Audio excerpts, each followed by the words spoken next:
अगस्त की वो शाम बारिश की कुछ बौछारें लेकर आई, मगर वो अमित को अच्छी नहीं लगी। हालांकि बारिश उसे बेहद पसंद थी। कॉलेज के दिनों में अक्सर वो बाइक लेकर संगम तट की तरफ निकल जाता था और वहाँ एक किनारे बैठकर गंगा की लहरों पर बारिश की नन्ही नन्ही बूंदों को टपकन से निकलते संगीत में खो जाता था।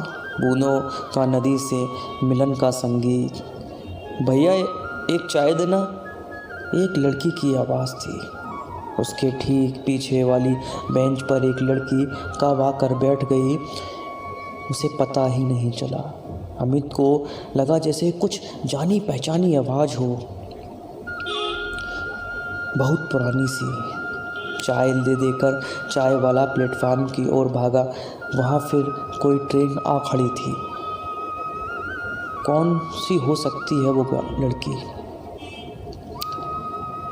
अमित अपने दिमाग पर जोर डालने लगा, लेकिन ट्रेन के इंतजार ने उसे इतना बोझल बना दिया था कि वो कुछ सोच ही नहीं पाया। उसको उलझन सी होने लगी। उसका मन हुआ कि वो थोड़ी देर प्लेटफार्म पे घूम आए, मगर दो बड़े बड़े बैग लेकर इधर उधर टहलना कुछ मुश्किल सा था, इसलिए बैठा रहा। उसने आहिस्ता से पीछे देखा। बेंच पर बैठी वो लड़की ट्रेन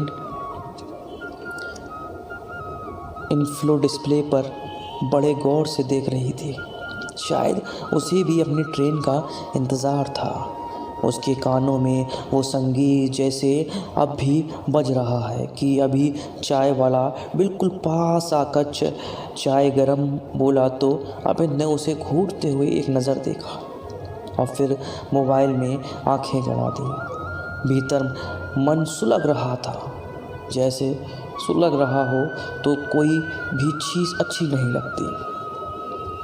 प्लेटफार्म पर आते आते वो कुछ भीग सी गई थी, जिसकी वजह से कंधों और पीठ पर फैले उसके गीले बालों की एक भीनी खुशबू नम हवा में बिखर रही थी। उसे कुछ देर सामान देखने के लिए कह के चला जाऊंगा क्या सोचते हुए अमित उठा, लेकिन वापस बैठ गया।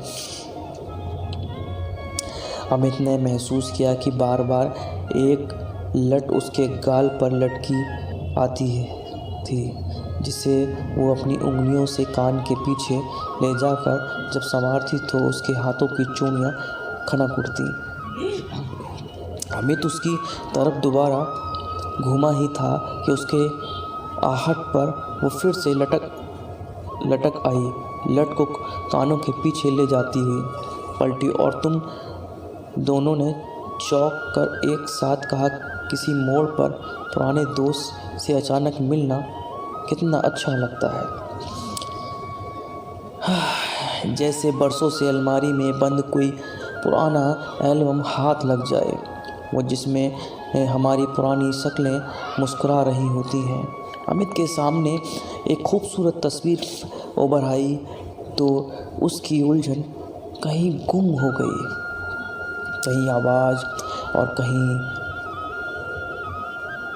और गज़ल के दो मिसरों की तरह वही होंठ जिन पर हर वक्त कोई धुन ठहरी रहती थी, वही चेहरा, उस पर वही एक कत्थई आँखें जिनमें अलहदा से ख्वाब राहत करते थे, वही परेशानी और उस पर वही हल्की शिकन जिसमें ना जाने कितने सवाल बसा करते थे।